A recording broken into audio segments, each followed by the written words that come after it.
ہمارا یہ قافلہ اللہ کے دین کے لیے، اللہ کی رضا کے لیے اپنے ان علاقے جمگن وادی جمگن کے ایمانی بھائیوں سے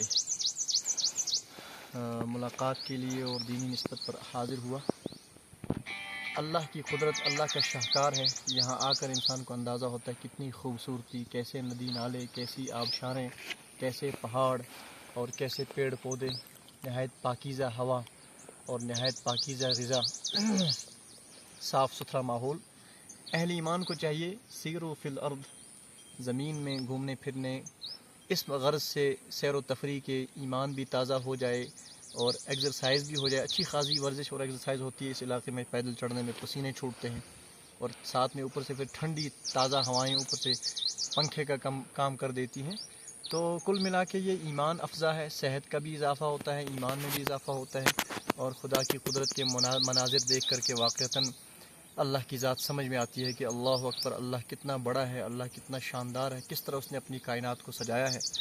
اور ان پہاڑوں میں آ کر اس بات کا بھی اندازہ ہوتا ہے کہ رسول پاک صلی اللہ علیہ وسلم نے اہل مکہ اور طائف اور کہاں کہاں پہاڑی علاقوں میں جا کر کے اس ریگستان میں کس مشقت اور کس سختی کے ساتھ اپنے صحابہ کے ہمراہ علم حق بلند کیا اور محنت کی اور جاں فشانی کے ساتھ پیغام حق لوگوں تک پہنچایا۔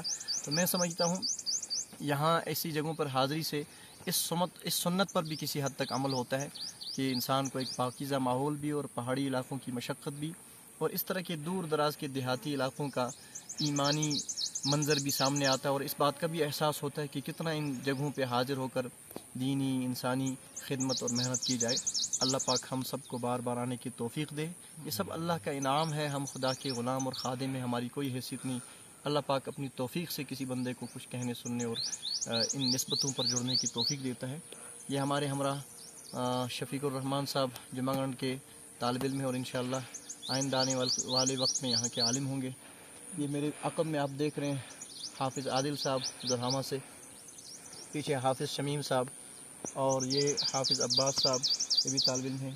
یہ ہمارے قاری ساجد صاحب ہیں جو ڈھابیل گجرات کے طالب علم ہیں، ماشاءاللہ شاندار قاری ہیں۔